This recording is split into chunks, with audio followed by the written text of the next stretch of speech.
Welcome back to the channel and welcome back to another therapy session, the Spurs Chat podcast, where, of course, Tottenham have just lost 4-2 at the Etihad Stadium against the champions Manchester City. This evening, Mahrez absolutely tore Spurs apart. Spurs were 2-0 up at half-time, of course. Kulusevski and Emerson Royal putting us 2-0 up at half-time. Alvarez, Haaland and a Mahrez double from Manchester City in the second half. Spurs remain fifth in the Premier League. We're now 5 points away from the top four. Spurs have lost to every team above them in the Premier League table, and that is our third defeat in 5 games since the World Cup break.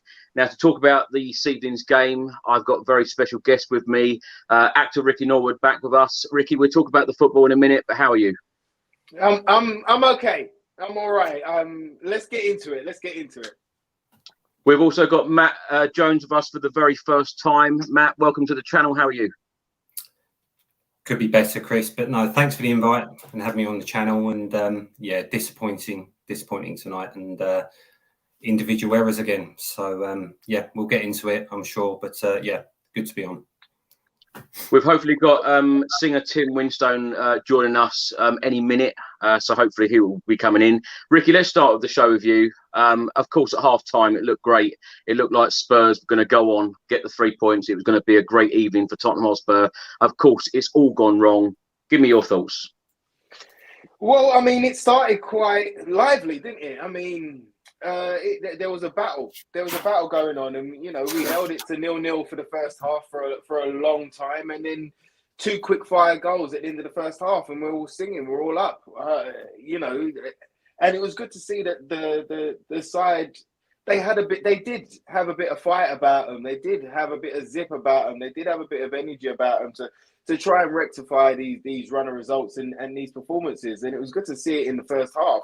And normally we won't get the reward for our efforts, but we did right at the end of that second half. But then second half turns up and it all goes to rubbish, doesn't it? It all falls apart. It all crumbles. I don't know how we've got 3 centre backs and I still concede that many goals. Do you know what I mean? You know, the Mahrez shot near post for Lloris. I was very surprised that he didn't get there, and he had some good moments in that first half as well. So it was a bit of a mixed bag. I can say, kind of objectively, that it was an entertaining game, but the same problems that we speak about week in, week out are still there. You know, as Matt's going to jump onto individual errors, you know, we always shoot ourselves in the foot. We're always the one to kick ourselves up our own backsides. Do you know what I mean? We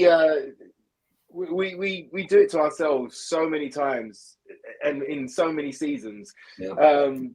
And there definitely needs to be a big, massive change there. You can see that why Conte said that he don't want to go to a back four. You know, you can see that, you know, even though Emerson Royal, he had an okay first half. He did make some good runs. He did overlap. He did make himself a nuisance. He did get the goal, you know, by being in the right place at the right time. But you can see every time he gets up the field, he's very confused. Do you know what I mean? He doesn't know what to do. He doesn't want to cross it, so he's looking for a short pass, and then he's looking for it back, and then overlap. And there's a lot of hesitancy in his game, and well, what can I say? He had an okay game, one of his better games for us. But second half, it just went to pot again. Do you know what I mean? I think for the first one, he got in the way of Lloris. He blocked everybody off. Everybody panicked, lost their heads. Everybody rushed towards the goal and forgot that it was open on the other side. You know, they let Haaland go for the second one. You know, like it's same old mistakes, mate. Same old mistakes. And I'll let Matty jump into and breaking down those individual mistakes. But it's a shame to see it capitulate like that. But it was Matt, before the first half. Matt, before I come to you, let's have a look at the comment here from Bob Spur TV, and I completely agree with this comment, by the way. Hugo saves us more than he costs us. He's slowly becoming a myth. No way he should be beaten at his near post with that shot, regardless of deflection. Completely agree. Yeah. He's costing us. He's cost us so many goals now this season, and I'm a big fan of Hugo Lloris, but a change has got to be made, whether it's in this window or in the summer. Matt, let's come to you. Let me get your thoughts on tonight's match. Yeah, I mean, I think I'd echo similar to Ricky, really. I think first half marked improvement from the North London derby. We started, reasonably well, reasonably solid. And I think really, if anything, kind of sort of half an hour to 40 minutes, we were in reasonable shape. It was the final third we weren't really penetrating or showing any kind of threat. 0-0, and then we get the 2 goals, before half time. You couldn't ask for kind of a better kind of position to be going into the break with. And then, second half, you need to get to kind of 55, 60 minutes, keep it tight. That's what we needed to do. And it was the worst possible start, obviously Alvarez for the first, and it was just a mad 12, 13 minutes shipping goals. And how many times have we seen this, guys? Happens all too often. And it was obviously the reverse of previous games. The first half we got that kind of spot on as best we could. Second half, it was really poor.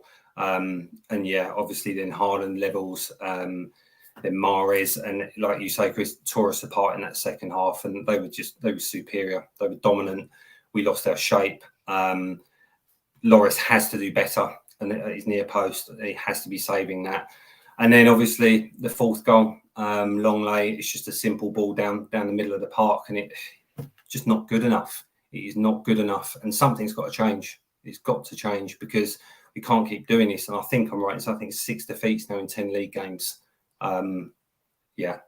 Something has to happen. Disappointing, really disappointing night. And we've got to kind of look forward now. And obviously we've got Fulham away, then we've got the cup. I think we've really got to be focusing on taking that competition seriously now. But the league, I think that gap is starting to kind of open up in terms of top 4, and I think it's going to become more and more difficult to break back into that top 4. I think there you go. 20 games played. 5 points away from the top 4. Ricky, let's come to you. Let's talk about the starting lineup, because I must admit, I did wonder before the starting lineup come out whether Fraser Forster would actually replace Hugo Lloris this evening, and I also wondered whether Richarlison would have come into the team instead of Min Son, because if I'm being completely honest and frank about it, I don't think Son really did a lot this evening.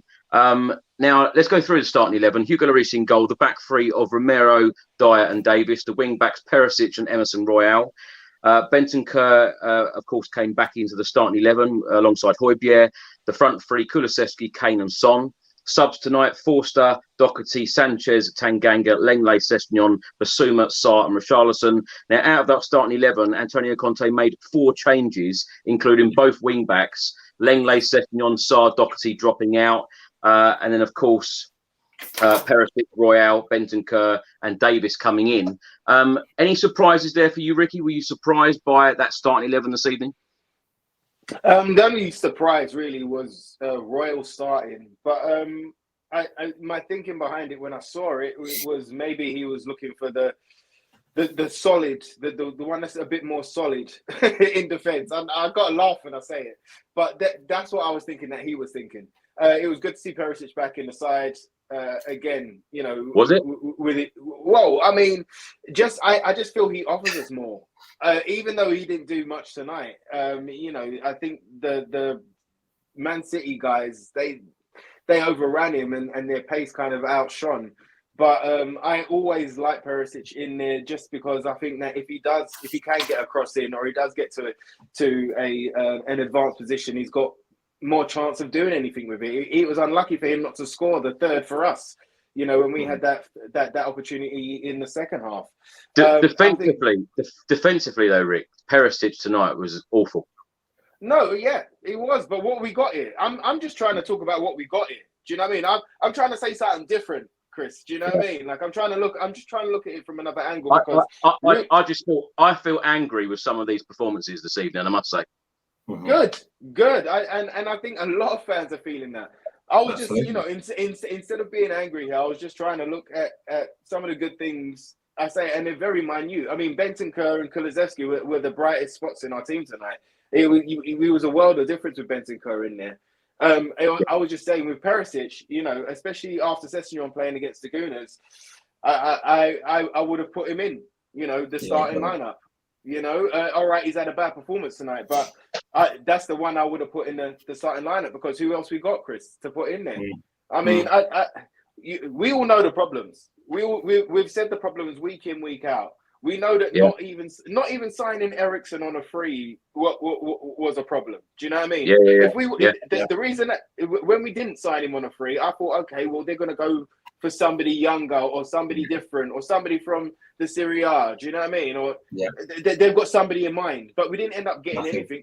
So we know these problems. We know that our left wing back and our right wing back, they are the most important positions and they are the weakest positions in the squad, even though we've got 3 or 4 players that can be there.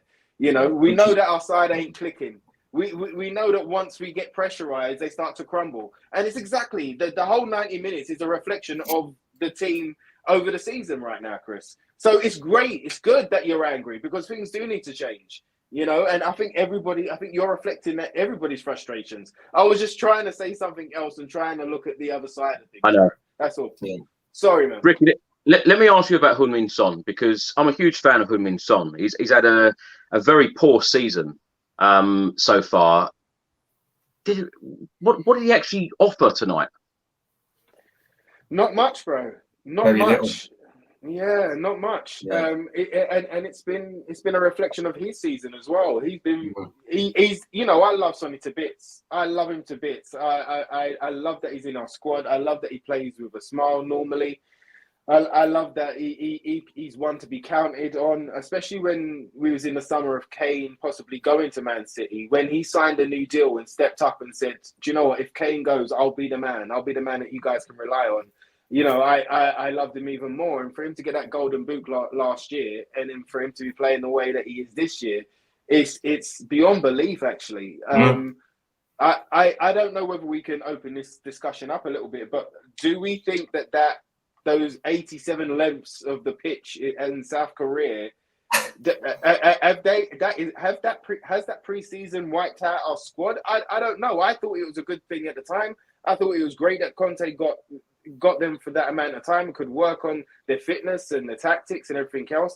But these players have only got a half in them. And I don't know what's happened to Sonny since the beginning of the season. He hasn't been himself. With the eye mask, without the eye mask, before the injury. After, he's not been right. He's not been right. Definitely not. Matt, what did you make of the starting 11? Because I wouldn't have been at all surprised. I know Hugo Lloris is our club captain, but with the mistakes he has made, particularly in the North London derby, I wouldn't have been at all surprised if Antonio Conte did change it this evening. And Heung-min Son as well, with the form that he has been in, why not give Richarlison a chance? And as Ricky's mentioned as well about the wing-backs keep changing from week to week because, of course, we don't know the best wing-backs, do we? No. And I think that's a real issue, because you want to get a settled back line, and the wing-backs within Conte's system, it's just integral. It's integral to the system, and we all know the weaknesses there, and which we'll get into. But yeah, in terms of the starting lineup, when that came out, I was reasonably kind of positive as you can be when that came out. I did wonder whether Lloris was going to drop to the bench. Like Ricky, I was kind of encouraged to see Perisic in there. Obviously, didn't have one of his better nights tonight in there, and he had a tough night. But it was a mixed bag in terms of performances. I think Bentancur, Rolls Royce, isn't he, in that midfield? He's linking the play, and he done well, I think, to give us 75 minutes, I think it was. Kulu, he done well. But then when you kind of go through the squad, I think defensively, I still think Dyer, he had moments, but was shaky. Obviously, Longley when he came on, and the wing backs are struggling as well. And then Lloris has had that error, and it's not settled, and it's not good enough. The errors are costing us, as we've laboured obviously with Lloris. Lots of points now that's cost us this season, and it's really costly. And Son, as you say, Ricky, he is struggling, no doubt about it, and it's been throughout the whole season. They've obviously had plenty of games, had the World Cup. But I think the other thing as well is the depth. Conte obviously doesn't trust all of the players, all of the squad. We do lack depth. You can have that debate around the summer window. People felt that was a great window last summer. Me, myself, I think we were probably 3 or 4 players short in the summer, if I'm being brutally honest. Started the window well, got some business done early, and then it tailed off. And I think that's coming home to really kind of bite us now. We haven't got the depth in quality. You know, starting 11, I think looked reasonably strong tonight, like I say. But you look at the bench. I mean, what struck me when you look at City's lineup, I know we're talking about a whole different kind of setup there financially, but that bench compared to ours it really is a stark contrast. And they would all get in our team, Matt, wouldn't they? Sorry, they would all get in our team, all that bench. Absolutely, it's exactly that. I was having a conversation. They would absolutely start for us, and that there's the depth, there's the quality. We obviously can't compete with them, but we're now 19th of January. No incoming still, and we know the wing back situation needs addressing. It needs to be addressed while Conte obviously is there, and we're playing with this system. And I think also with that system, it's quite common when you look over the last 10, 15 games, that double mid, two in midfield, we do often get overloaded by the opposition with three in midfield when they're playing us, and we're struggling, and we cannot maintain a consistent performance for 90 minutes. It's either the second half, in most games, and tonight it was the first half, and capitulated in the second half, not good enough. Before we talk about the actual game, I just want to ask your thoughts about Antonio Conte. Matt, are you fully behind Antonio Conte still? Because there are a lot of fans out there that are getting very unhappy with him. Yeah. And I get that. It's results business. Me myself, I think I am behind Conte. I always have been, but I think the issue you've got is why have we brought Mourinho, then we brought Conte, and these are elite managers who want ready-made players.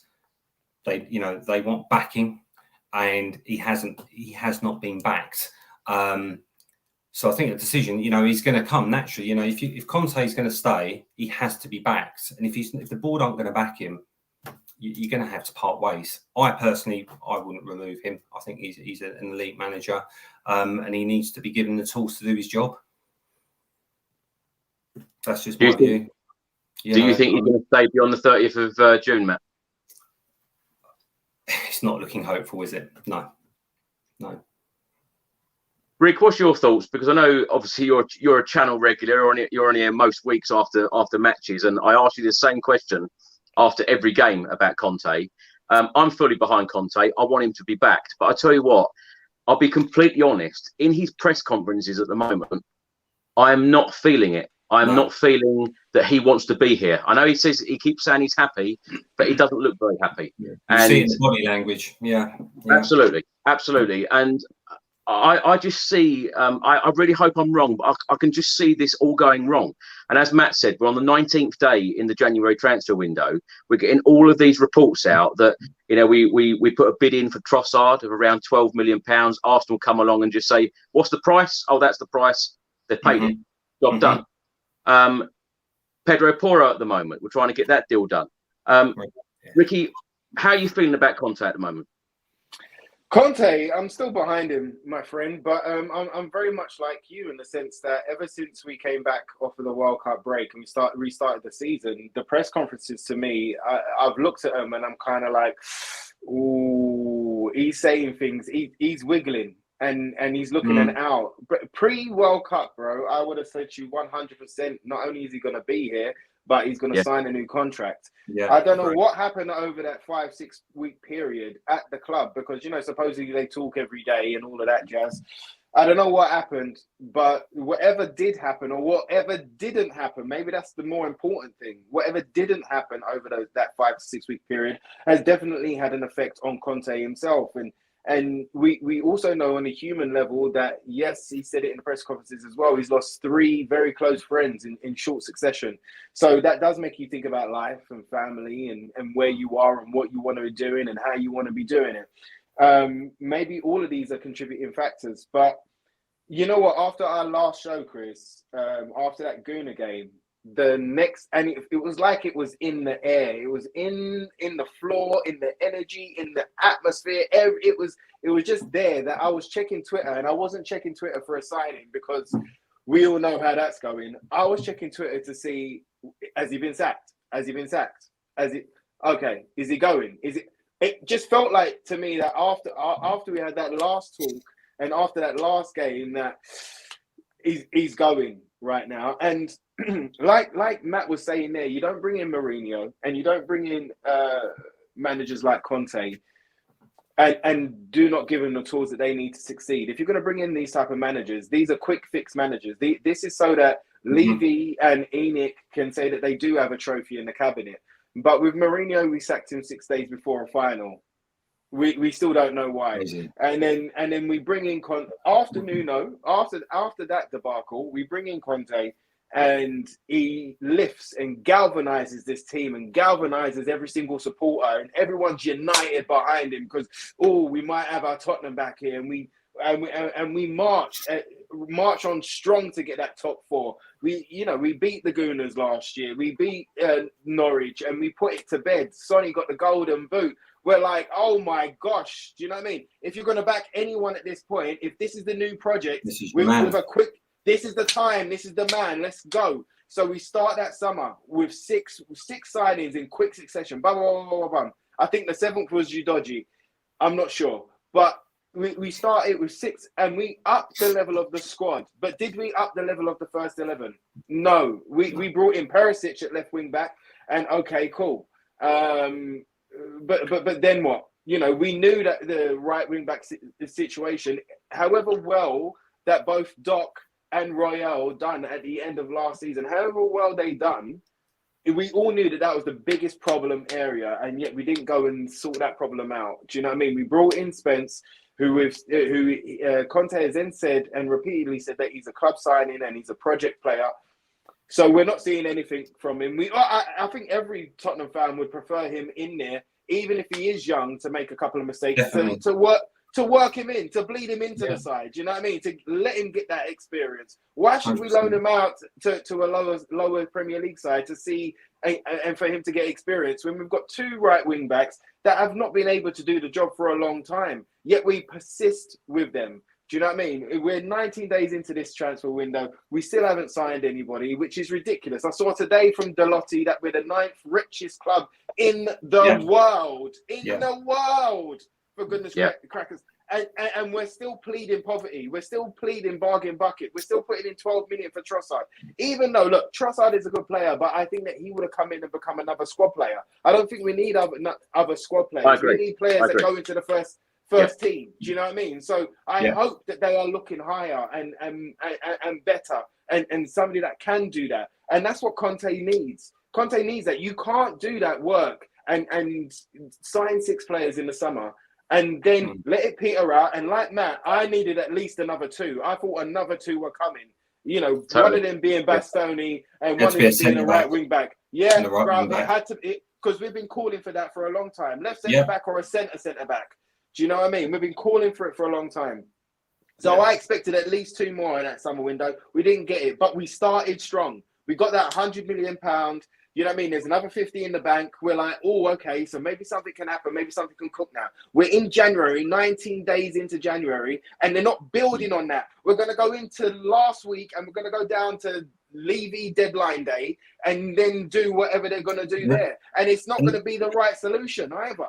No. Do you know what I mean? So of course I back him. Yeah, but of course I back him, Chris. Yeah, of course I back him. But if you sack him right now and you go and get Pochettino and you go back to a project manager, what have we been doing for the last couple of years? What have we been doing? What a failed project. Yeah, I was going to go to that point actually. Matt, let's come to you on this. 518 days without a signing under Pochettino.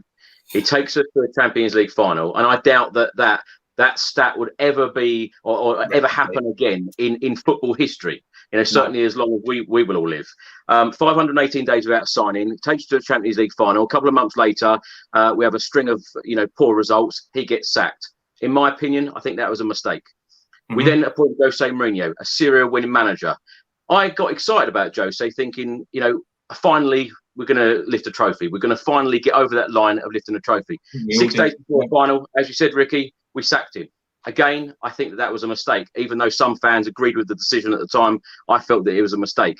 It then took us 72 days to appoint a manager. The managers that were on that short list, a lot of us thought, what the hell? didn't happen. Gattuso being one of them. Of course, then we appoint Nuno Espirito Santo. That didn't work out. That was a mistake. When you appoint a world-class manager in Antonio Conte, very similar to Jose Mourinho in terms of quality. Jose had been there, done it, won everything there is. You know, Conte has done very similar, been successful every club that he's been at. It has to work. This has to work. Matt, how confident are you that he will be backed? And I know you've already said to me that he will leave, but it has to work, doesn't it? It has to work because, like Ricky said, you bring in Thomas Tuchel, you bring in Pochettino, you can bring in any manager around the world. You could bring in Pep Guardiola, Jurgen Klopp, you know, very successful managers. Is it going to be the same? Yeah, and I think, previous form, you know, would suggest not. My question would be, where do you go from here? You know, as Ricky says, if you remove Conte, as much as, you know, we all love Pochettino, he comes back. What's the last 3 years been for? You know, and I just think we do have a manager that's, you know, in his prime. He needs to be backed. And again, it goes back to, why did we bring him in if you're not going to back him? We all know what Conte's about at previous clubs. He's very demanding from the board. Daniel Levy would have known that. You would have thought these conversations would have been, you know, aired when he was hired. And yeah, it's disappointing. And for me, I don't think we can drag on the rest of the season with this contract situation playing out to the end of the season. It's got to be dealt with now in this window. And I think coming back to the window for me, guys, is what really, really bugs me with this is a couple of things. One, it feels like we're being reactive. As you say, Ricky, it's going to the end of the window again. So then it's like Trossard. Was he really a target? It's just actually he looks cheap. So we go in at 12 million. So we're reactive. And we've had a World Cup. So, you know, in terms of having a transfer strategy, is there one? You know, we've had the World Cup. We had all that time to prepare. You know, you should have your targets lined up, you know, your priority targets, and then have backups for that. And we should be striking. As soon as that window opened, we should have been on that. And a couple of deals should have been struck. And then the Porro, very clear what his release clause is. It's quite simple, isn't it, with Sporting Lisbon? They're naming the price and you pay it or you don't pay it. And that, let's be honest, the right wing back situation and obviously the back with a left centre back and so on. These are priority positions. I cannot understand why we are dragging this out. And also, when you look at the fixtures we've had throughout January, surely you would want to get your business done early in January to put them reinforcements in, because it's cost us costly points this month. But yeah, I think coming back to it, you know, if they're not going to back Antonio Conte, why continue? Why continue? Because it's, you know, they clearly are not aligned, and if you're not aligned, it's just not going to work. And it's bitterly disappointing because, you know, I think there's a manager in there. He's world class. There's no doubt about it. We need to give him the tools to do his job. And I just think at the moment that the club will be failing him if they don't back him. They really will.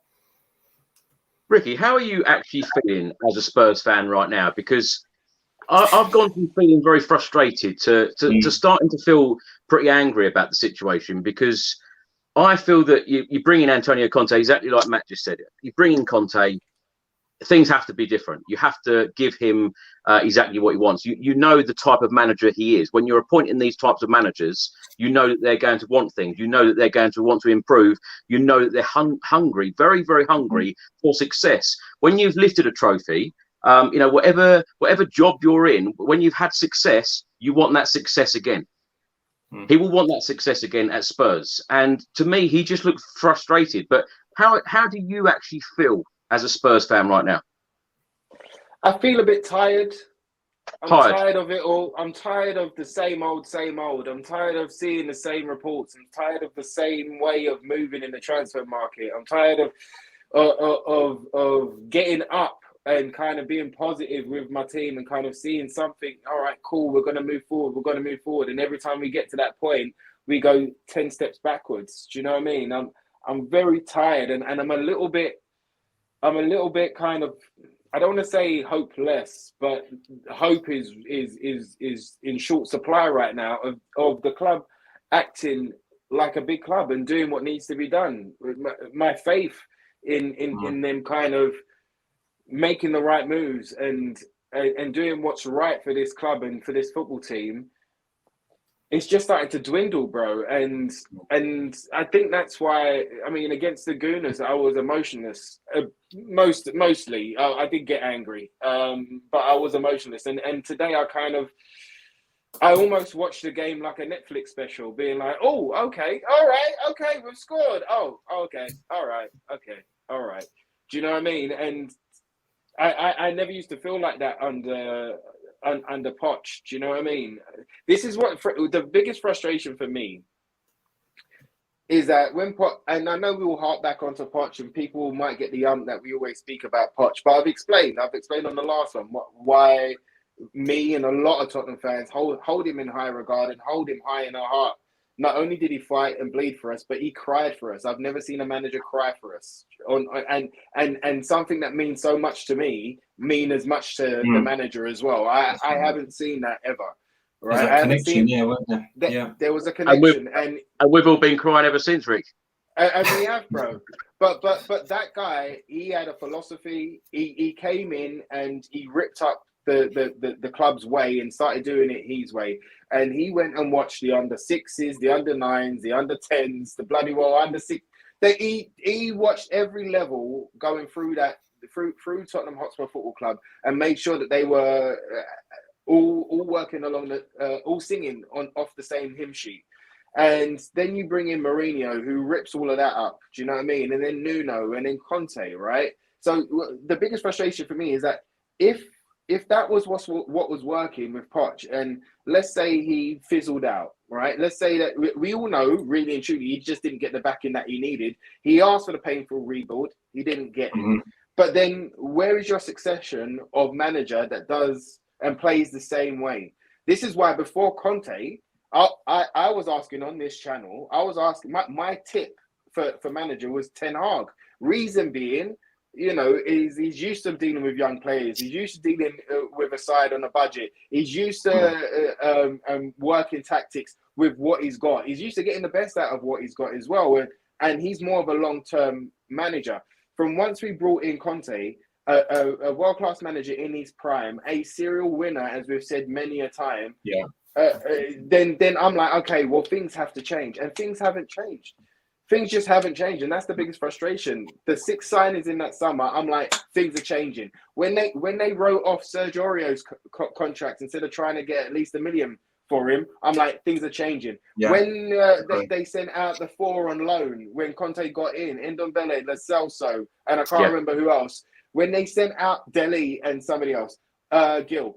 When they sent those 4 out that the manager didn't want, right? I'm like, whoa, that's a massive statement by the club going, you know what, we're going to back you. All right, they're troubling the squad. You're not going to use them. All right, we'll get them out. If you can't sell them, we'll loan them out. All right, fine. So I'm thinking things are changing. And then we get to this point right here where the gaps and the frailties of this side are glaring for everybody to see. Every season, there's another problem. Last season, Lloris wasn't a problem. All right, there was some shaky, but Lloris wasn't a problem. This year, as a year's gone by and he's got a year older and things have happened, suddenly he's a problem. Suddenly Sonny not being up to form is a bit of a problem, even though I don't want him to go nowhere. Do you know what I mean? I still have faith in him that he'll come back to form. But there are so many problems that if you do not address them, those 518 days where they didn't address that, we're still suffering from that right now. So they have to act now. Instead of talking, they have to act and get this side right. Fill in the gaps where they need filling. Longley is not the answer right now. As we saw in that 4th goal tonight. Do you know what I mean? Like, go and get your number 1 targets and go and back this manager so that he can go and do what you brought him in to do. Why are we shouting for it? The board should be backing him without us saying a thing, without us being frustrated. They should be like, right, let's move. Yeah. Because they brought in a serial winner. Yeah. If you want to go places, back him, give him the tools that he needs. Well, Antonio Conte's comments after the game, 4 goals in the second half is the first time in my career one of my teams has done this. We have to continue to try and work hard and do our best. Matt, when Ricky talks about the backing of the managers, now in the last January transfer window, of course, it turned out to be probably one of the best January transfer windows that we've ever had in our history, I think. Yeah. Bentancur and Kulusevski coming in. Do you think, and it was very frustrating last January as well, and I remember all the fans getting very frustrated saying, why haven't we signed anybody? And it was literally on deadline day, we brought these two so-called rejects in from Juventus. Do you think Spurs have a plan? Do you think that Spurs will, suddenly pull a rabbit out of the hat on the last day of the window? You would like to think so, and to put it bluntly, they have to. They absolutely have to, because the season is slowly falling away, isn't it? With us, we're on the decline. There has to be a plan. It's just, for me, it's the kind of rinse and repeat. That is the bit that frustrates me, that we're leaving it so late in the window. We have, lost to Arsenal, obviously. We've now lost to Manchester City. We've had Aston Villa. There's been some, again, costly defeats. But you would like to think there's a plan, but kind of turning that on its head, if there's been a plan and you know who your targets are, why have we not got that business done sooner, Chris? That for me, is, I can't understand it. You're right. You go back to the last window, slightly different. We didn't have the World Cup. And I do recall that with Kulusevski and Bentancur, there was question marks around it, but they are the kind of signings we need now. We need players to come into the team that's going to lift the quality of the first 11 and hit the ground running. There has to be a plan, and you just wonder whether there's more going on behind the scenes between the board and Conte. He's not willing, obviously, to commit, and perhaps the board are then not wanting to front the money. The funds. Matt, right now, do you think that Spurs want Antonio Conte to stay beyond the summer?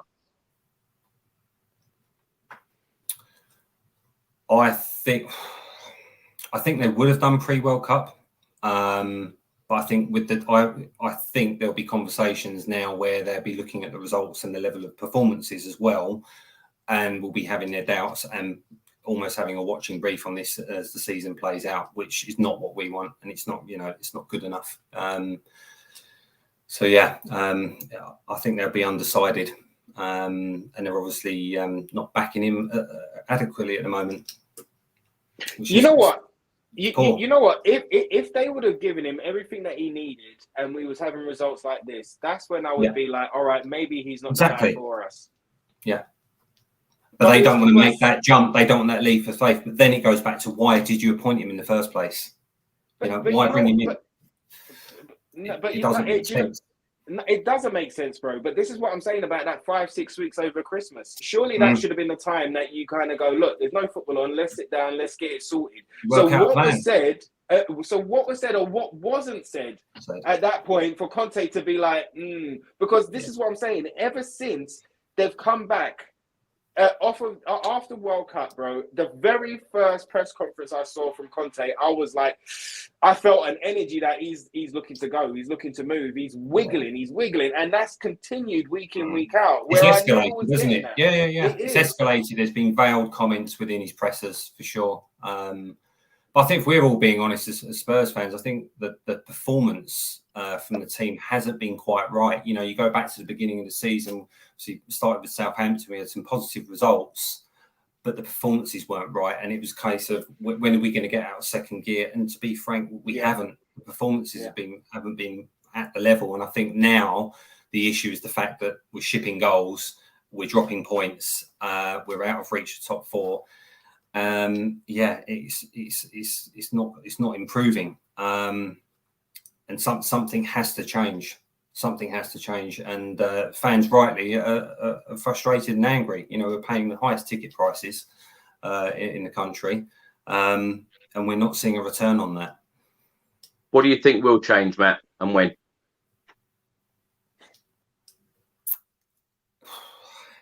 What do you want to change? I would like to see him backed this window. And I think if he isn't backed, if Conte isn't backed, I could see him walking certainly next month.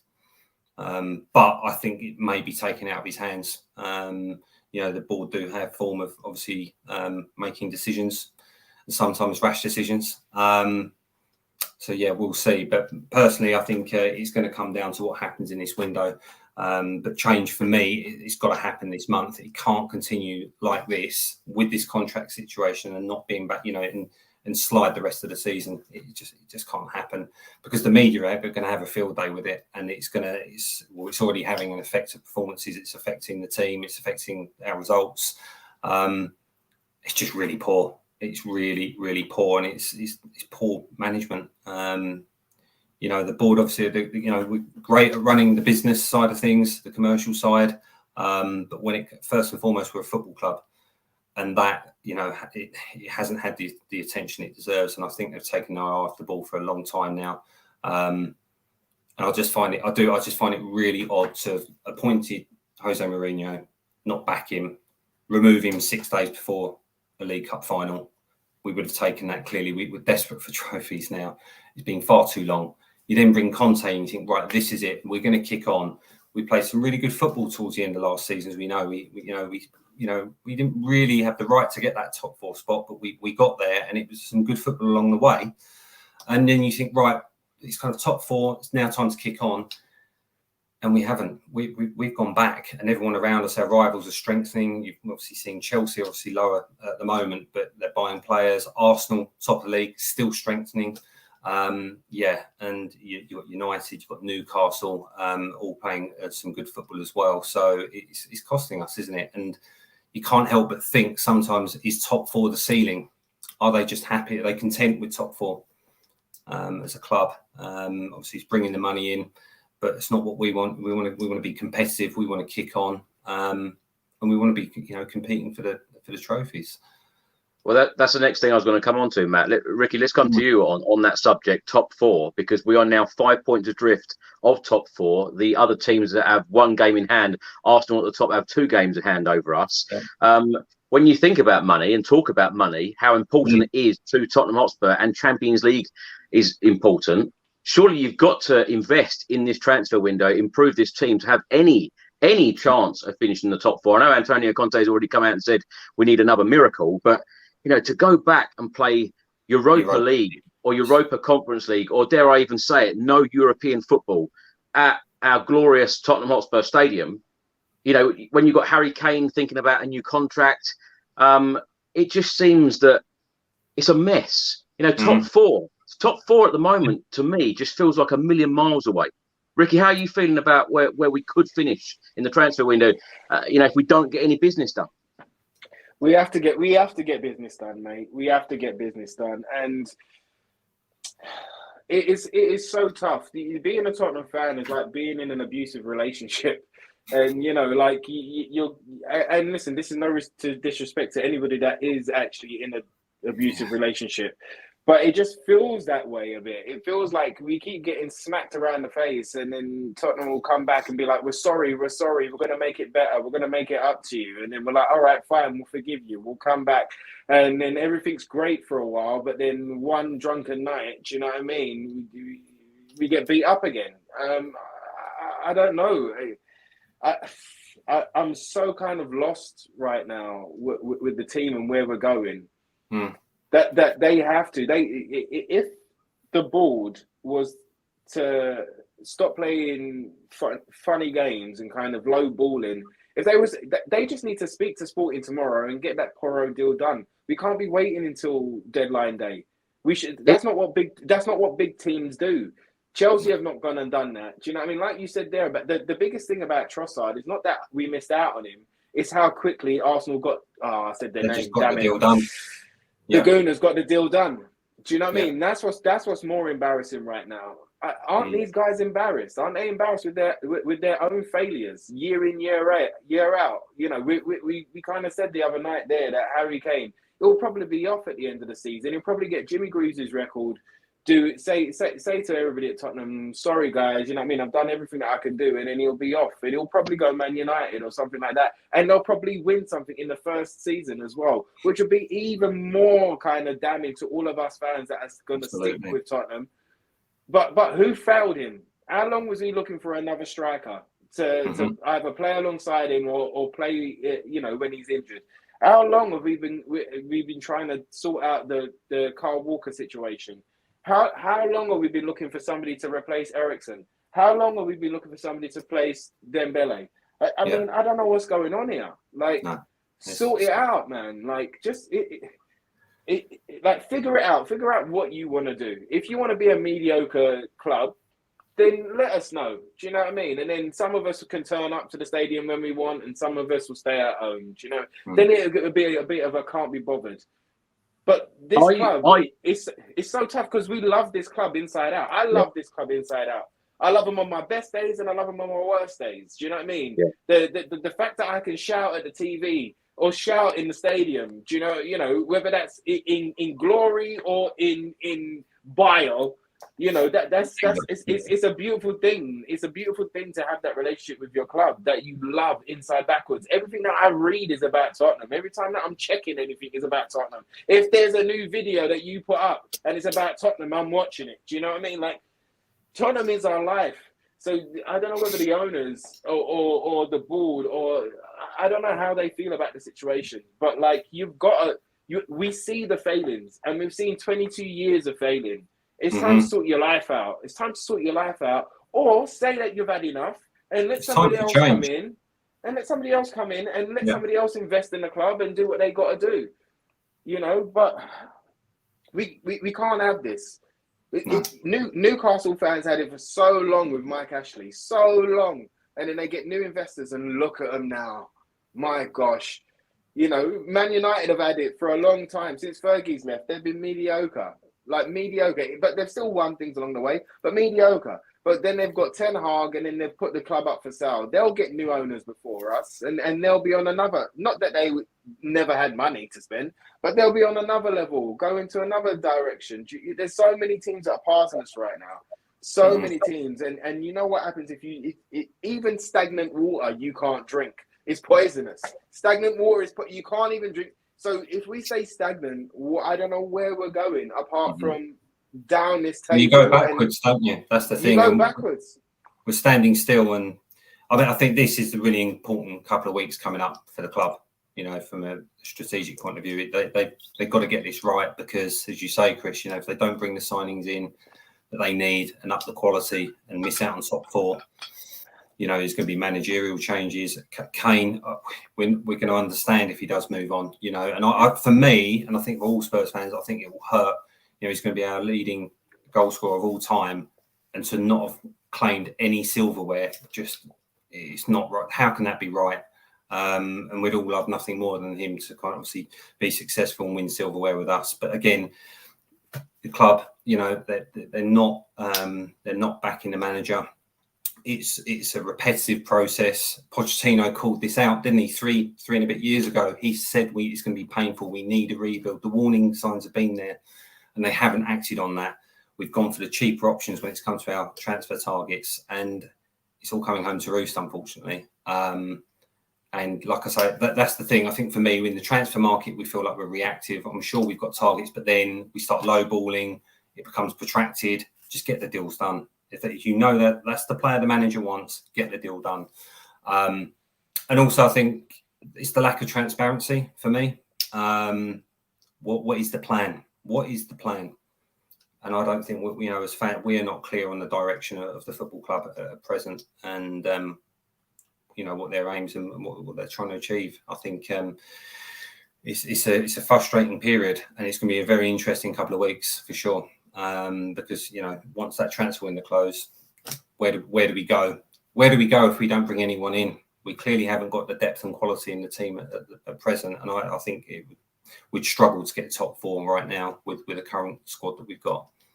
If we don't bring Matt, in February, apparently Fabio is going to be releasing a statement on behalf of Tottenham Hotspur Football Club about the January transfer window. What do you expect that statement to say?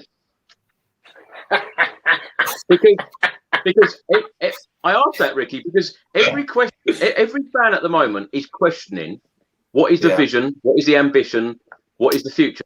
Now, at the moment, we're all sitting here, we all don't know whether Antonio Conte is going to be our manager, whether somebody else is going to be a manager, whether we're going to have to wait another 72 days to appoint a manager. And, will it happen? Won't it happen? We all don't know. We're all asking the same question. Please explain yourself. Please explain the vision of where we are going. Because, we've all said it, and people joke about it because I say it on every video that I put out about the lack of trophies. I just want to see success. I want to see that high road with everybody there, with the team parading a trophy. I want that more than anything. And as Ricky said, we all love this club. That is what we all want, regardless of our thoughts and feelings about players, managers, the board, etc. We all want the same thing. We want success. What do you think that Spurs will put out in February? To say this is the plan. Good question. You'd hope there is a plan. You would hope we would have had some targets in, and you'd want some assurance that there is a clear kind of 3 to 5 year plan with the club, both on the field and off the field, with the academy as well. But who knows? Who knows, Chris, what's going to come out from that?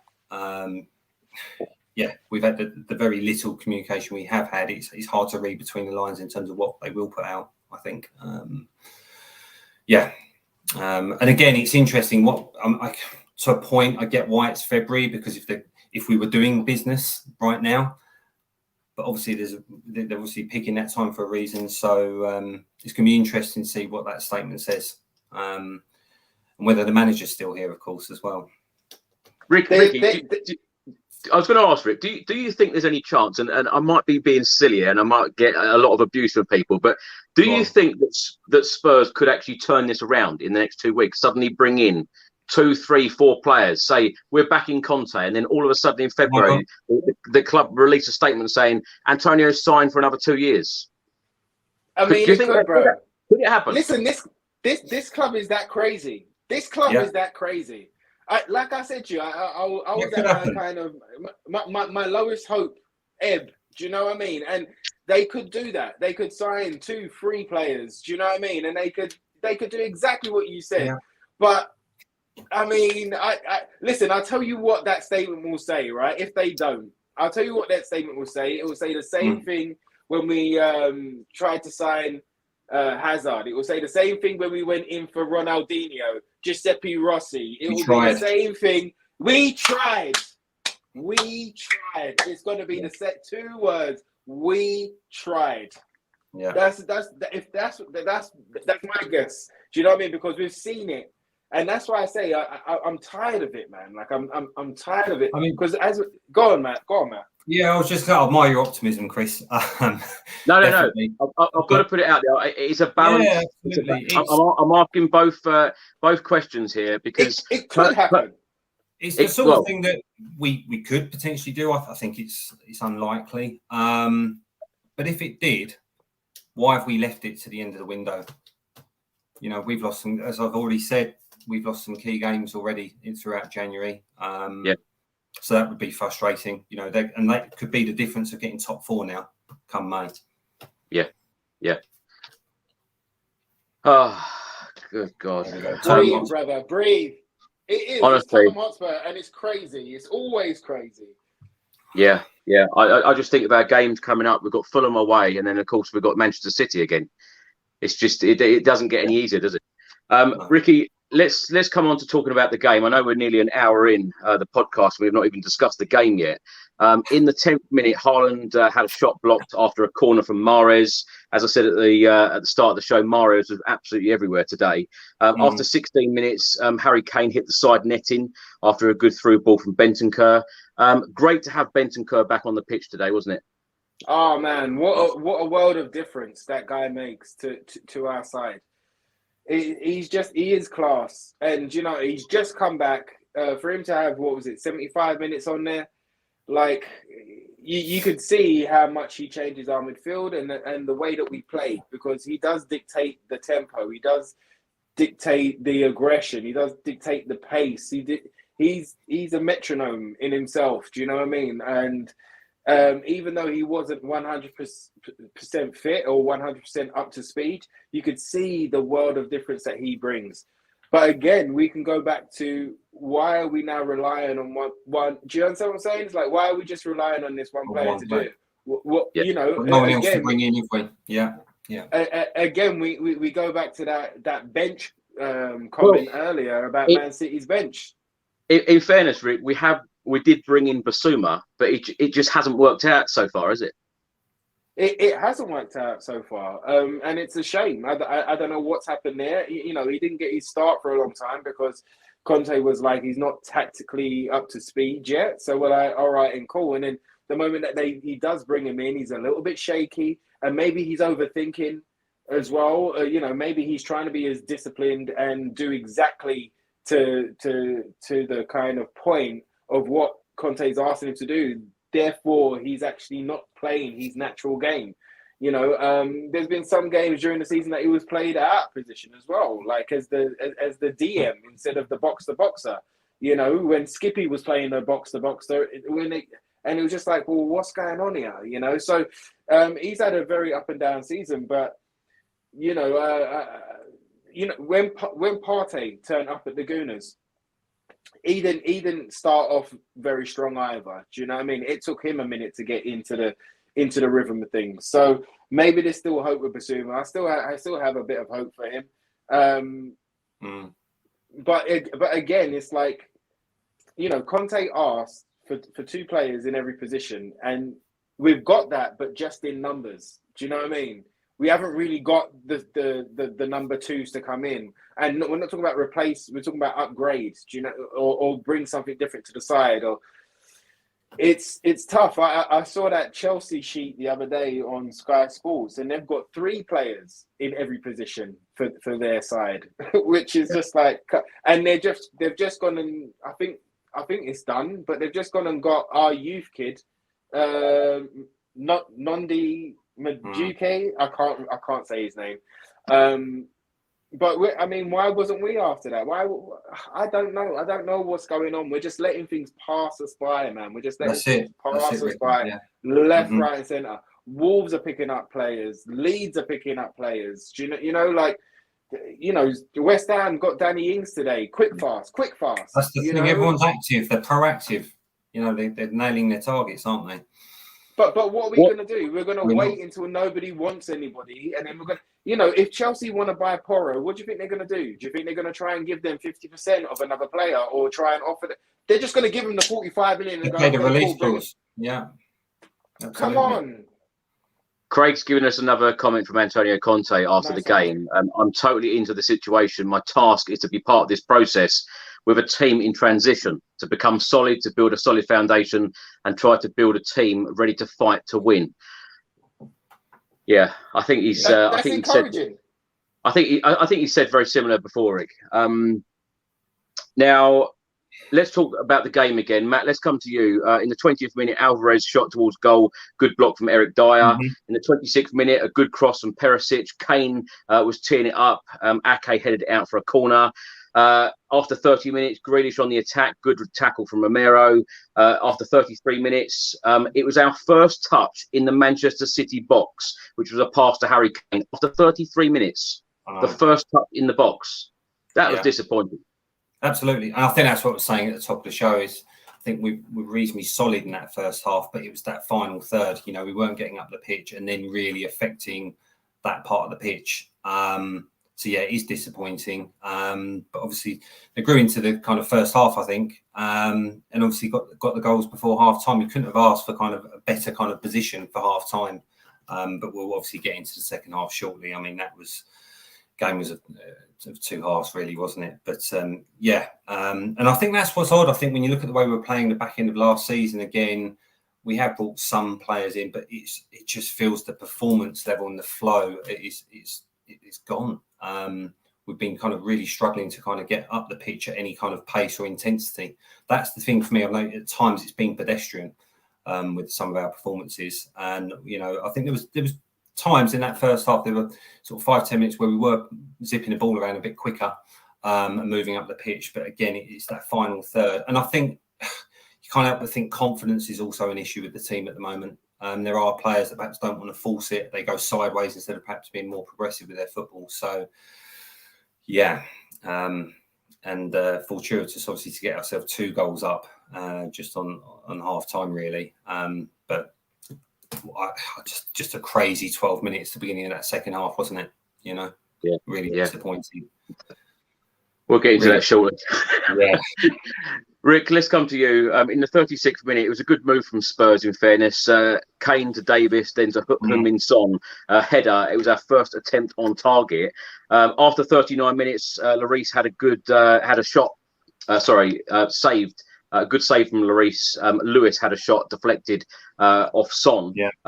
Good save from him because, of course, especially after the Arsenal game at the weekend, would have probably given him a little bit more confidence. After 41 minutes, Haaland with a chance. Lloris saved again. A couple of minutes later, Haaland with a header went over the bar. At that point, Manchester City were on top. But then, of course, a minute later, Kulusevski goal. Ederson to Rodri. Good finish from Kulusevski. 1-0. Beautiful. Yeah. I mean, happy days. It was great to see Kulu get that as well, because he had a couple of in his first game back against Sagunas, he had a couple of shots, didn't he, that just went outside the post, or just went over. So for him to get his shooting boots back on, fantastic. Again, another machine. He's, him and Bentancur, not only did they change the end of last season, but this season, whenever they've actually been, up to speed and playing and fit. I mean, what players, man!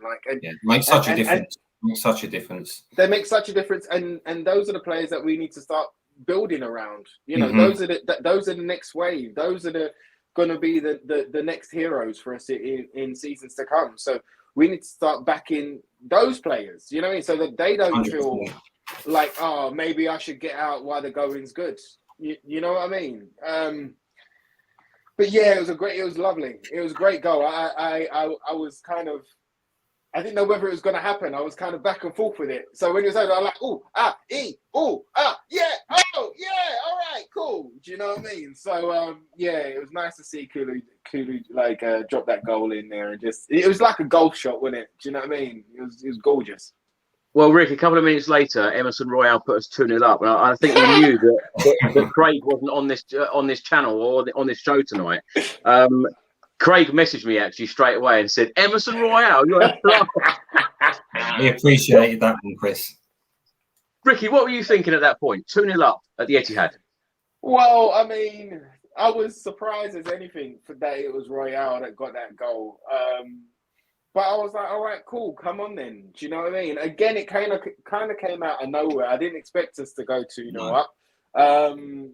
And so it got me up. But what I was more encouraged about was I was like, well, okay, the team, and it totally went opposite, but the team are going to be confident. They're going to be buoyant. They're going to be up for it. Sure. Now the solidity of the defense, they're going to come into play. They're going to be like, right, we've got this. We're going to sort this out. First 10, 15 minutes, we know they're going to come at us. They're going to come at you. It's Man City. Do you know what I mean? 100%. And most teams, if they're 2-0 down, they're going to try and fly at you in the first 10 to 15. So you'd expect, the midfield and the defense to be like, shored up, solid, and let's hit them again. And I thought that they would be growing into the game in the second half. But as soon as that second half started, it was all on top, and it was ice skates. It was ice skates again. And what kills me as well is when we play triangles not even in our own half, but right by Lloris. Right around our box. Right around the box and right around the corner flag. And then, how many Sunday League kickouts were there tonight? And even though they scored 4 goals, but how many times was it in that final third of us defending, and that someone just lashed it out for a throw-in or a corner? Or that happened way too many times.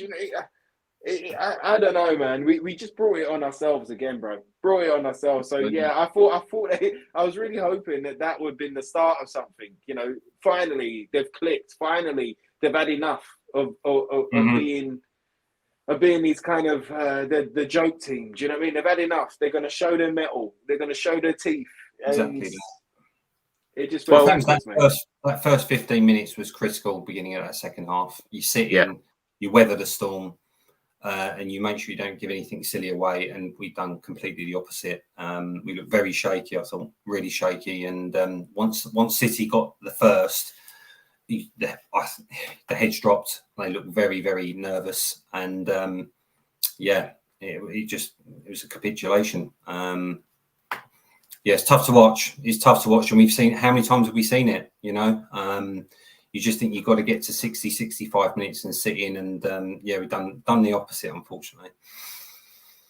I think you'd even get told that at Sunday League football, Matt. You know, you're 2-0 up at half time. You've got the home fans booing. The home fans booing at the Etihad Stadium. Absolutely. Under Pep Guardiola, booing. Couldn't believe it. And we've heard that a lot of the Tottenham Hotspur Stadium over the past few years under various different managers. But Pep Guardiola's Manchester City fans booing at half time. The Spurs fans in the away end were singing Emerson Royale, he scores when he wants. You know, we were all on a high. It was fantastic. You know, beating the champions 2-0 at half time. And as you say, you know, at least the first 10, 20 minutes, you know, just keep them at bay. Yeah. Matt, do you want to talk us through the two goals? You know, within a couple of minutes, 51st minute, Mahrez cross, Grealish shoots, saved by Lloris, Alvarez goal. And then a couple of minutes later, Haaland scored, Grealish to Mahrez to Haaland. It's, Catalogue of errors, wasn't it? I mean, I think the first one for me, that probably hurt, clearly, because, I mean, it was poor defending. I think Perisic struggled, didn't he, on that side. Dyer obviously made the save. Lloris made the save. Then it came back out, you know. And I think the centre halves, they didn't react well to it. And it was a disaster, that first goal. And then you think, right, okay, regroup, get your heads, keep it. And then 3 minutes later, Haaland was free, and you know, nothing we could do about that. He was free, and it was straight in the net. And you're looking at 2-2, and you just looked at the players and you felt there's only going to be one outcome here. You could see it amongst them all. There was no one really rallying. Højbjerg was trying to obviously GM up, but they looked beaten at 2-2. And yeah, it started with that first goal for me. It was weak from Perisic, which is unlike him. And yeah, we didn't pick up the second ball, you know, from Lloris, and you know, obviously Alvarez was able to tuck it away. I've got to admit, actually, I've expected a lot more from Perisic. Have you, Matt? Because we talk on this show, you know, week in, week out after the games, and I always ask the guests the same question: who are our best wing backs for you? Who are they? For me, I would say Ricky's bored of this question. Yeah, for me, it's Perisic, because I think Seth now has had a good 2 or 3 years, with the 3 years now, I think. And for me, he hasn't kicked on. He's had more than enough time to settle into the squad. But yeah, I would say Perisic, and on the right, it would be Doherty. I think Royal, we know obviously with Emerson, he struggled. It's fair to say. I mean, they've all got kind of their weaknesses and their strengths. But for me, it's Perisic and Doherty.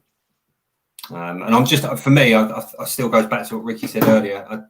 Jed Spence, you know, on the right. Why has he not been given to? I know he's kind of a club signing, but yeah, he should have been given more. Wasn't on the bench either today. No, that's why he didn't even make the bench. And obviously Brian Hill wasn't on the bench. I think he picked up a knock. So you think Spence doesn't make the bench.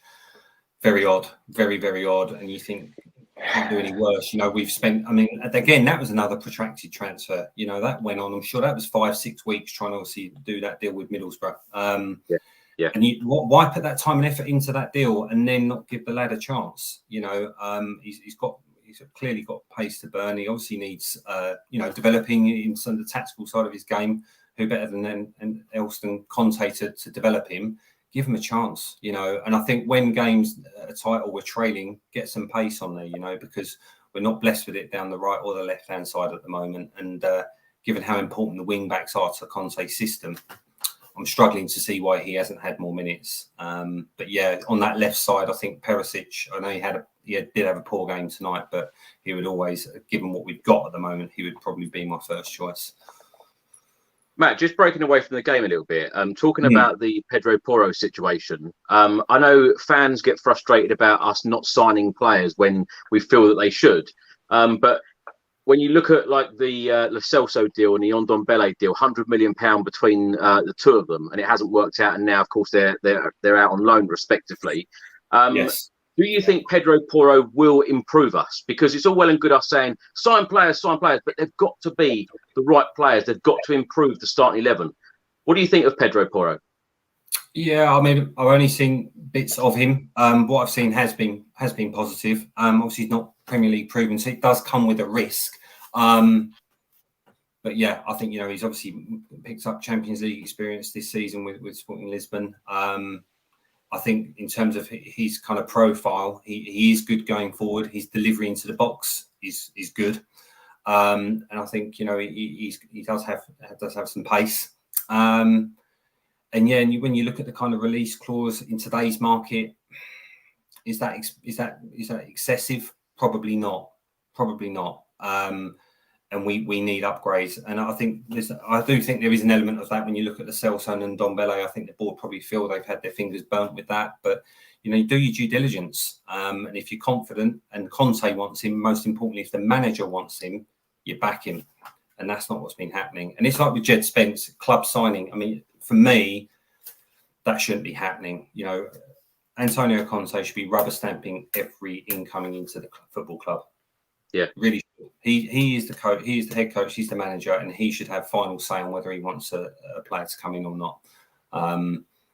So yeah, and I think if he wants Porro, the club needs to pay it. And now we're now 19th of January, and it's still going on. We're trying to structure the deal differently, perhaps over a longer period of time in terms of the fee, or we're putting other players into the mix. And as we've said, our rivals, act like a big club. If that's your target, that's who we want, and we feel he can improve the team. Go and get him. You know what? Signing anyone is a risk. Yeah, just because you pay big money for a player does not mean you're going to succeed in your shirt. That's why, the biggest lesson that I took was from Ndombele. When I saw Ndombele play, and when I saw him, I was like, "He's unreal, wasn't he?" Yeah, you're going to transform our whole midfield. You're going to be Ballon d'Or winner in a minute. Do you know what I mean? You're Zidane and Dembele. You think he needs the Dembele replacement? Yeah. I'm like, oh absolutely. My gosh, right? But until they're in the shirt, it's always a risk. Now I know that Chelsea are money bags, but you talk about 100 million spent on two players. They spent 100 million pound on one, and he's on loan at Inter right now, bruv. Yeah. And who have they bought? They've just spent 88 million on that.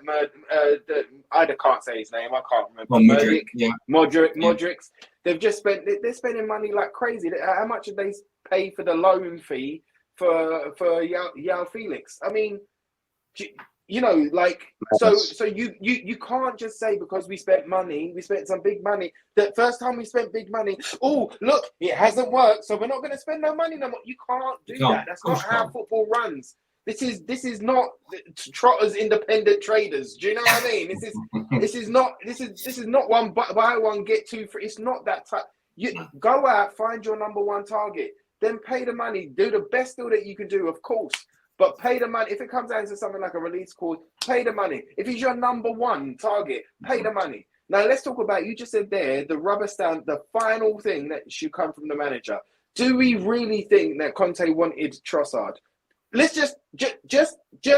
Look, however good he's played this season, however many goals he's scored against Liverpool, or assists or whatever, do we honestly think that Trossard was Conte went into the Paratici's office and said, you know what, who I want Trossard. There's no way that he said that. There's no way that he said that. What happened is that they said, look, we can get Trossard on the cheap. His deal's running down. His contract's running down. Yeah. You can have him as an option, Conte. He's just an option. If you want him there, a bench player, he's an option. Like, come on. We've gone numb as Tottenham fans because it's happened so many times that this is what our norm is, and this is where things have to. This is why I see the frustration and the anger from every single Tottenham fan out there. I see it because for the last 22 years, it's been the same story. It's been the same story. We were supposed to sign Ronaldinho. We were supposed to sign, Hazard. On the last day of the last minute, we was a pound short. Grealish, great transfer example. Do you know what I mean? Like, at the time, we could have spent 20 mil on him, but we wanted to give him, 5 mil and Josh Onoma. I mean, come on, man. Like, come on. If this is what you want, go and get it. Sell the players that you got to sell. If you've got to take a hit on them, okay, cool. But we're the 9th richest club. We can afford to take a hit on some of these players.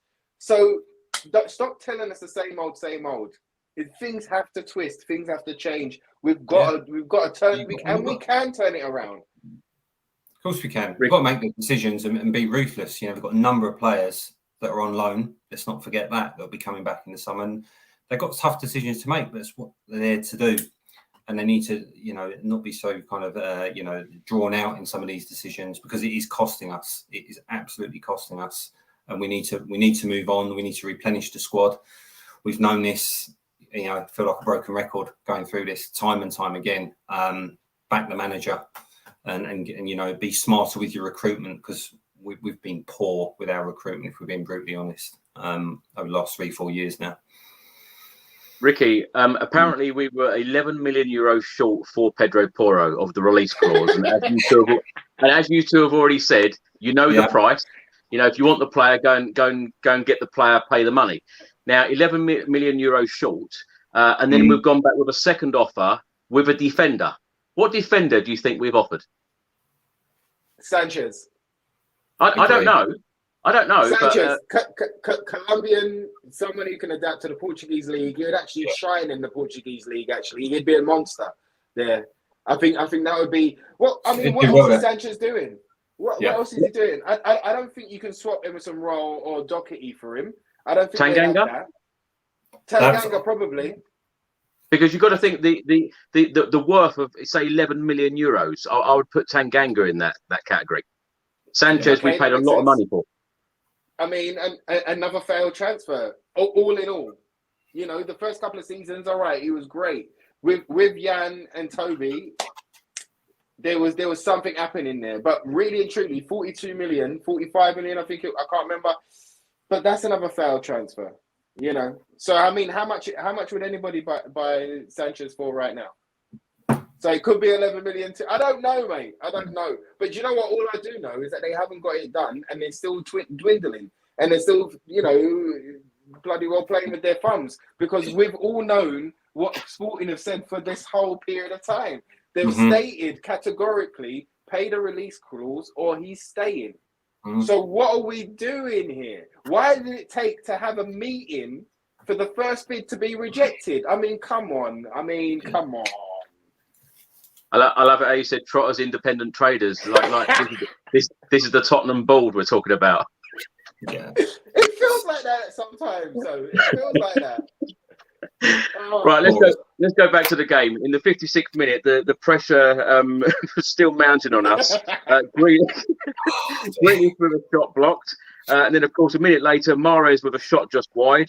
In the 60th minute, we had a great chance to go 3-2 up. Kulusevski with a great run and crossed it to Perisic, blocked by Lloris, hit the woodwork. Matt, if that goal would have gone in, it could have been a very, very different game, couldn't it? Absolutely. It would have given us the lift, wouldn't it? Wasn't to be, though. Wasn't to be. And obviously then I think kind of moving on from that, obviously then, you know, Mahrez was really causing us issues after that, especially I think. He really started to grab hold of the game. But yeah, you're right. I think for us, we had to score at that point. And it wasn't to be. And it's a bit similar to the North London derby. You go back to that the weekend, there were so many chances at the beginning of that second half. They're kind of key points in games. For some reason this season, we're not clinical. We're not taking those chances. And it's pivotal because obviously the game went the way it did. Yeah. Rick, let's come to you. Let's talk about Manchester City's third goal. Perisic commits. I couldn't believe Perisic. You know, I've really wanted it to work with him, and I think he's a fantastic player, and I've expected a lot more from him as well. But committing like that, of course, Mahrez then shot Lloris near post. Lloris has got to be doing better there, surely. I mean, yeah. Deflection or no deflection? Yeah, I was about to say exactly the same line. Deflection or no deflection, really and truly, we would expect a keeper of his quality and of his stature to do better at that near post. You can't get beaten by a near post like that. I mean, come on. Okay, Perisic didn't help. Allowed the player to drift in. But, I mean, Sessegnon against the Gooners was overrun down that side by Saka. You got turned inside out. So, of course, someone like Mahrez, who is skillful, can dribble, has got pace, has got strength, can shoot from anywhere as well. You know, of course, Perisic was going to have a torrid time against him. they're different ages. There's a lot going on. You know, Perisic has never had pace. Like, he's never had pace, like lightning quick pace. He's a technical player. So Perisic got turned inside out by Mahrez down that side. I mean, I don't know, bro. I still think there was 3 centre backs in that 6-yard box that could have done something. You know, I don't know, bro. It's not just that third goal; it's every goal that they could have done something for. All right, look, the fourth goal. I know you're going to get onto the fourth goal, but I'll just jump there now. The fourth goal, we were pushing up the pitch. Yeah, we were pushing up the pitch. We was looking for an equaliser. There were gaps at the back. But for Longley to take the ball the way that he did, I don't know why he didn't head it forward. There was a player not only to the right of him. I think it might have been Romero. I can't remember right now. But he could have nodded it down. He could have met the ball square on instead of opening. He did neither. Yeah. You know, because straight away that the Man City's pace and Mara, you know, and then there's a whole the whole pitch for Mahrez to run into, pick his spot, make sure that he saw Lloris going to the floor, and then lift it over to him. Like, those are like glaring mistakes, and we've got 3 centre backs. For me, that was a real schoolboy error. That, you know, in concentration, and what Mahrez so much sharper. You know, he was alert to it, read the situation, and as you say, Ricky, obviously opened his body up. And it was just, again, another individual error. So the third goal, the fourth goal, both really poor. The third goal, again, you go back to that with that near post. When you watch it and see, it was a very slight deflection. There's no excuses. You've got to be saving that. And, I think really that fourth one was just a nail in the coffin, wasn't it? It was kind of just a long ball up. We weren't on it. We weren't concentrating. It's just another cheap goal to give away. So yeah, just bitterly disappointing, really. When you watch Matt, if you had the choice, would you drop Hugo Lloris? What, for the next game? Yeah, bearing in mind that he's our club captain as well. Is it the time? For Fulham, yeah. I personally would stick with him for Fulham. I would stick with him, you know, for Fulham, I think, as captain, and see how he reacts to that. I think, as we said earlier in the show, possibly if we gone a year too long with him as our main number one, should we have been kind of succession planning sooner? I would stick with him for Fulham, but I would certainly sit him out for the Preston game and bring Forster in. Would you drop him in? Yeah. It's do you know what, it's so tough for me to answer that question, and it's because of the emotion. It's because of the emotion that I have for him. Do you know what I mean? He's been there for so long. He's been with us through thick and thin. He's clawed us out of games. He's kept us in games. His performances have ended up helping us win some games. But this season, I said it on the last show, the only word that I can think of, and I don't want to say it, but the only word that I can think of is that he's been a liability. Now, if you drop your club captain, that's a massive statement, and that's going to create massive waves within that squad. It would, if you done it, it would have to work. Do you know what I mean? Because if it didn't, trying to like get him back on side might be difficult. Like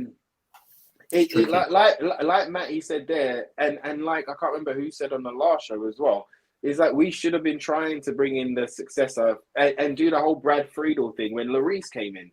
You know, like Brad Friedel played every single Premier League game. You phased him slowly, and you bring him through. So if there was another person that was actually going to come in to try and get those number one gloves, well, then we could have brought that person through. But right now we're jumping in deep end.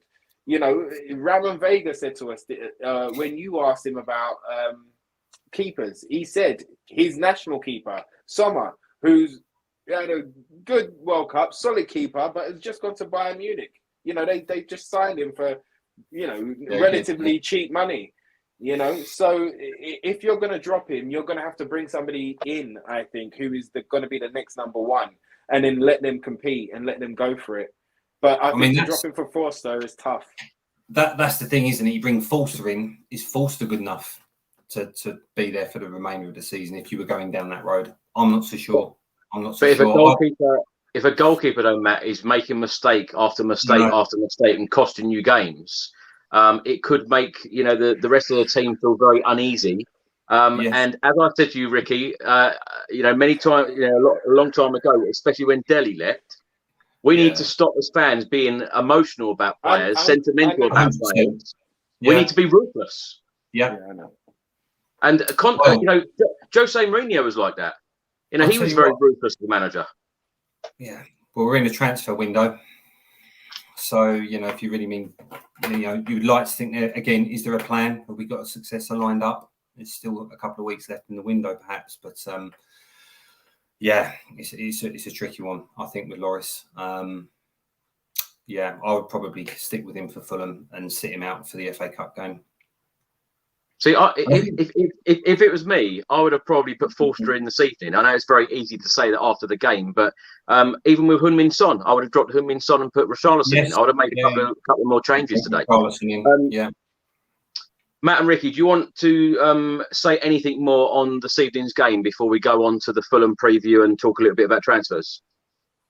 Let's keep it moving, bro. Let's keep it moving. Yeah. Ricky, let's come to you. We've spoke about Trossard. Now, the two players that Spurs could possibly get done in this January window is Nicolo Zaniolo. They're now talking about a move. Spurs did put a bid in, as reported by Michael Bridge from Sky Sports today. They put a bid in, but Roma come back and said the bid was not satisfactory. So they need to go back with another offer, either for a loan or an option to buy at the end of the season for around £35 million. Now, I know it's a big if Spurs got the Zaniolo deal done and the Pedro Porro deal done, would you be happy? I would be happy if Conte would be happy. I know, firstly, right wing back, I would be happy to get somebody. I would be happy just to get that one signing in, even though I've said the whole time that I want 2 signings. Zaniolo is somebody who we've been linked with for a long time, is admired by Paratici and Levy. But I want to know if it's somebody that Conte wants. If Conte would want that player, then that's going to make me happy, because then he has an extra screwdriver in his toolbox to go, you know what, that can fix a problem. Let's chuck him on. I know that he can play at right wing back, or has played at right wing back, and can play across the front three. So there's versatility there. I think he's had, I'm going to say 1 ACL. He might have had 2 in both knees. I can't remember right now. Maybe one of the fans. Ricky, there you go. Can I ask you, I know he's publicly come out and said that Jed Spence was a club signing. Do you think any of the other signings during Antonio Conte's signing time at Spurs, do you think any of the other signings have been club signings, or do you think they're all his? Yeah, no, I think it's a bit of a mixed bag. I think his signings were Bentancur and Kulusevski. Perisic was his signing. Definitely. And then I think Basuma was almost like an opportunity. He played great against us, and he was one of the best midfielders in the Premier League last season before we picked him up. So there's a possibility that he would have been like, yeah, I like him. But it almost sniffs to me a bit like this Trossard deal. There's an opportunity there. He plays midfield. We need a midfielder. 25 million, we can get him. What do you reckon, Conte? All right, cool. We'll have him as an option. I don't know. Yeah, but that's what it smells like to me. I think Richarlison, it seems like a Conte player in the sense that forward who is a menace, who likes chaos, he's a bit of a Lamella. Do you know what I mean? Yeah. Come on to create chaos. Come on to snarl at people, to wind people up, To get in their face. Absolutely. Yeah, get in their face. So to me, Richarlison seems like a Conte player, but that's what I'm saying. It's a bit of a mixed bag. That's what it looks like to me. Do you want to add anything to that, Matt? Yeah, I would agree. I think Richarlison was a certainly Conte signing. I think I actually think Basuma probably was as well. I think because he realised we were light in midfield in that area. Longley, obviously that's just been a bridging kind of arrangement, isn't it? Because we didn't get Bastoni, so I don't think that was necessarily what Conte wanted. But as Ricky said, definitely a mixed bag. I think with the incomings in the summer, I think we were left short. We didn't bring in attacking players. We didn't bring in the defensive reinforcements. And then you fast forward now to this window. I think you've got to bring Porro in if that's who Conte wants, as we've said. Zaniolo, I mean, we were linked with him in the summer, weren't we? Obviously, he hasn't got that Premier League experience similar to Porro, but I think what probably causes me slight concern with him is his injury record. But listen, we need that creative attacking midfielder, certainly. I think in terms of any deal, my preference would be to have a loan with an option, not an obligation to buy, given his injury record. So I think if they could strike a deal to bring him in, given obviously Lucas doesn't look like he's coming back anytime soon, it brings in a bit more, hopefully a bit more quality, but bring him in with a loan with an option and see how that works. And then you can make a call in the summer as to whether you want to trigger that option or not. But yeah, it doesn't surprise me that's struggling along as well at the moment, that deal. But they're going to have to get some business done, as we say. Yeah. If they did get those two deals done, though, Matt, Zaniolo and Porro, would you feel excited again? I wouldn't feel excited. No, I think it's definitely not excited. I think it's a minimum requirement to be blunt. Really, they need to bring two in. It's a minimum requirement, Chris. And I think, to be brutally honest, we probably need a couple more. Ideally, another centre back would come in this window as well, because the issues are in defence. We are shipping goals. We are really shipping goals, so we need to firm that up. Porro, Zaniolo, and another centre back, and I think then I'd feel better. Well, let's talk about our next Premier League game. Of course, it is away at Fulham on Monday evening. We are fifth in the Premier League. We've got 33 points from 20 matches. Fulham are right behind us, 31 points from 20 matches. Ricky, let's come to you on this. Now, since the World Cup break, Fulham have beaten Crystal Palace 3-0. They've beat Southampton 2-1. They beat Leicester 1-0. They beat Chelsea 2-1. Their last outing was a 1-0 defeat away at Newcastle United. So out of their last 5 games since the World Cup break, 4 wins and 1 defeat. How do you see this game going? It's going to be a tough game again. They're invigorated. I saw the game against Newcastle, and they were a bit unlucky to lose that game. So they're going to be invigorated. Marco Silva's definitely put his touch on the Fulham side. He's had them in the Championship, isn't he? So he's had a year with them to work with them, and then they've just kind of, just crept up the table ever since they've been back in the Premier League. It's going to be another very tough game. Mitrovic, a proper number 9, a guy that again can score from anywhere. They're talisman, and then they've got a lot of strength and youth and pace. Which we've seen it's tough for us to deal with pace. The Guna game, all of the games, even the Brentford game, Rico Henry, do you know what I mean? He had pace down that side as well. So pace is a problem for us. But I would hope that first half performance that they had today, and how many times have we said this, but mostly about the second half. But I would hope that they can put something together right now. Like they've got to start showing themselves as men, as kind of like soldiers for the club. But they're up for the fight. This crumble that keeps going on. It's almost like feel sorry for me. Do you know what I mean? Type of energy. And today they didn't start like that. Obviously crumbled in the second, but today they didn't start like that. They were saying about them. And I did feel that they wanted to kind of fight. So obviously it didn't last, but they need to put it together. And they need to be inspired by some signings coming in, because we've got a set 11 right now. And there's certain players on that bench that know they're not going to get on. There's certain players that we know that we need. There's not too many game changers. So it's time. It's time for Richarlison to score his first goals in the Premier League for us. It's time for Bentancur to come back and kind of show again how much class that guy is. Get some more minutes under his belt. It's time for this team to kind of show up and show us what they're about and show that they do have a bit of pride about the badge on their shirt and about the players that they are, about the profession that they're in. Show us that you've got some pride for this game. And for this team and go and get those 3 points, because it's not like we shouldn't be getting those 3 points. It's just that we allow teams to play the way that they want to play, and then suddenly we're overrun, kick ourselves in the foot, and then we're 2 goals down.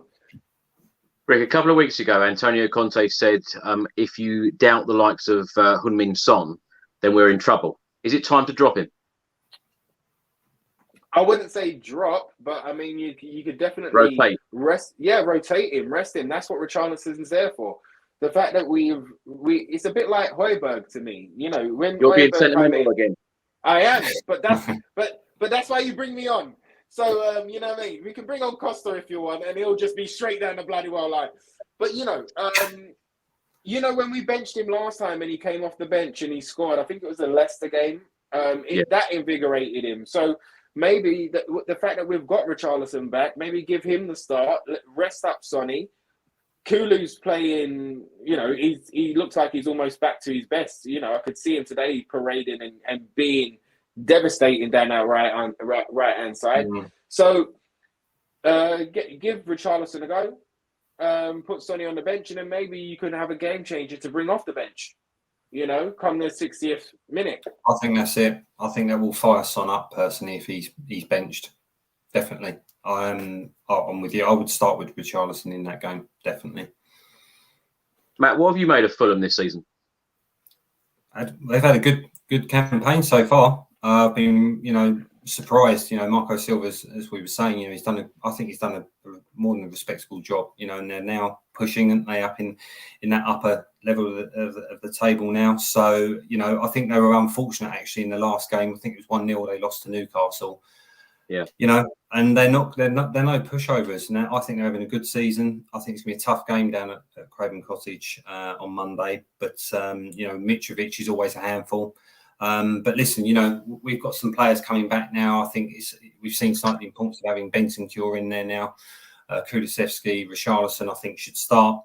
It's just I think we've just got to find a way to try and stop leaking the goals, keep it tight, and we need a reaction. The fans deserve a reaction. We need to be winning that game. We really do. We need to start picking points up. I've got 4 very quick questions for the both of you, and these are the final 4 questions of the show. How many players do you think we're going to sign in the January transfer window? Matt, let's start with you. 2. Rick? 2. I'm going to go with 1. The next one, will Conte be our manager at the start of next season? Go on, Ricky. No, come on. Start next season. The start next season. Go on, Matty. Sadly, I don't think he is going to be, and it's going to upset me when and if that happens. I don't think he'll be there. Start of next season. Already. What do you reckon, Rick? You agree with us, don't you? Can I just say my video cut out on this question or something? Look, the thing is that I want him to be there. I want to go on this.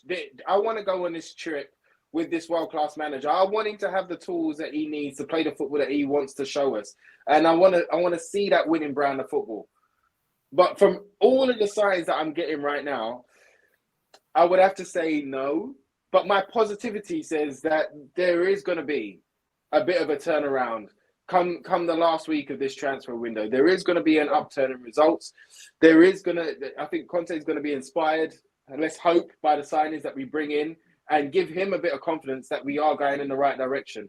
Otherwise, it's the same old, and there will be like if you think that the fan base is toxic right now, if you think that people are angry and frustrated right now, if they don't back him, if they don't go and do it and don't try and turn this situation around, I think there's a world of pain coming for Tottenham Hotspur Football Club and those that are in charge. Score prediction for the Fulham game. I'm going to go 2-1 Spurs. 2-0 Spurs. 2-0. I'm going to go 3-1 Spurs. Oh, nice. Wow, we've all gone for a win. Yeah. And Rick, your favourite question. Where do you think Spurs will finish at the end of the season? Jesus Christ. Oh, shit, no. Your faces when I ask these questions. I tell you, the people on audio, they're looking worried. Matt and Ricky are looking worried about these questions. Where do you think we'll finish in the league?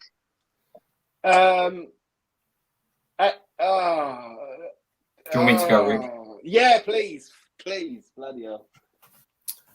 I think we finished 6th. Based on the current squad, if we don't get the incoming, I would go 6th at the moment, I think. Europa League. Yeah. We might win the Champions League, eh? Hey, I'll tell you one thing. I do not want to be going back to Pacos de Ferreira. No. I'm gonna say.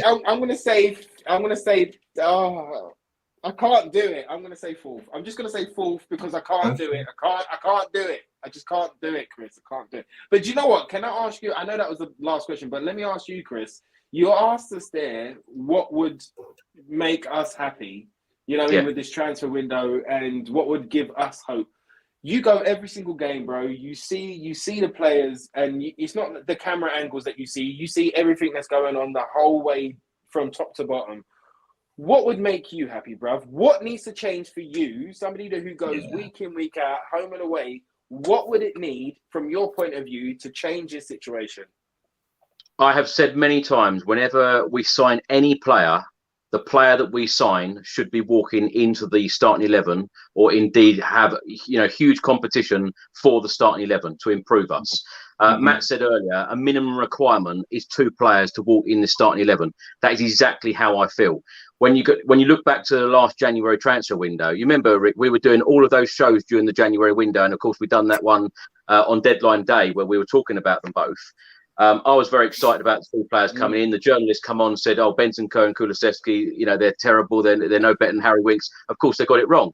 But 2 players that transformed our season, as you 2 have rightly said, last season, Bentancur, Kulusevski walked in to the starting 11. That is exactly what we need. And I completely agree with what Matt said earlier also about if you're going to do business later on in the month, we needed these signings at the start of the month for these important games that we're playing, i.e. today. Arsenal at the weekend. We needed them. So improvements, it has to be, Ricky. This is why I keep stressing that it has to happen. These things have to happen. And Matt rightly said the key words there. It's a minimum requirement, 2 decent players to walk into this team. And you've both already said it as well, that we need more than 2, a lot more than 2. But will Antonio Conte be backed? This is why I feel like it's also up in the air, because every time I see Conte, I love Conte. I think he's fantastic. I think if there's anyone going to bring success at the club, it will be him. But every time I see him now, I just think that he's drained. I feel like he's drained. And as you said, Ricky, I think you guys have covered it very well in this show. That you said that these talks should have been happening during the World Cup. Did some talks happen? Did some talks not happen? There are so many unanswered questions. I feel that the trust have asked the questions to the board as well, and I feel that they need to come back. I feel that there's so much going on right now, but as supporters, whether you go to the games like me or whether you're abroad watching the game, and full respect to some of the places I've been to, like America, for instance, they're getting up at like 2, 3, 4 o'clock in the morning, going to work the next day to watch our club, Tottenham Hotspur, play on the TV. So no matter how you watch Spurs, we all deserve more, and we all deserve a bit of glory. And as I also said earlier, we all want the same thing, regardless of opinion. Yeah. Well said. Here, brother. I feel that this has been quite a negative show, and I feel that I've been, a bit irate today to what I normally would. I normally, ask the guests all of the questions without having so much opinion. But I just feel very strongly about things at the moment. I just feel that we need to go in the right direction, and I feel like we've been here so many times before. Asking about club direction, particularly when we were looking for a manager for 72 days, as I also said earlier. Matt, thanks so much for coming on this evening. I hope you've enjoyed it, even though we've lost, and even though we've probably spoke negative about everything. But yeah, thanks so much for coming on. Oh, thanks for having me. It's been good. Thank you, Ricky. guys. I know you're such a positive guy. You're probably the most positive person we have on this channel. Do you want to say the last words for this show and give us some sort of positivity of going into the Fulham game? All you Tottenham fans out there, we've done it before. We've been here before. We've been in the darkest moments. We've been lower than this in the league and at the club. But we always rise. We always rise, and we will rise again, all right? And it might not be today. It might be tomorrow, okay? It only takes one thing to change this whole system, this whole energy, this whole barrier that we find ourselves in. It only takes one thing. And if that one thing can change, then we could be risen again. Do you know what I mean? We can say goodbye to Titanic FC and we can be on the up again and be Phoenix FC, you know? So don't stress, don't worry. They have to get it right. They have to change. Things have to, they have to have enough of the way that things are. So let's believe, let's hope together, and let's stay united that we want these things to change. And we want these things to go in a new direction. Let's go and back that manager. Let's go and back that team. Let's do what you always do. The fans that go to the games, man, you always sing up and you always back the team. So regardless of what is happening, go and back that team. And hopefully that team backs you back and we'll have 3 points on the table. Come on.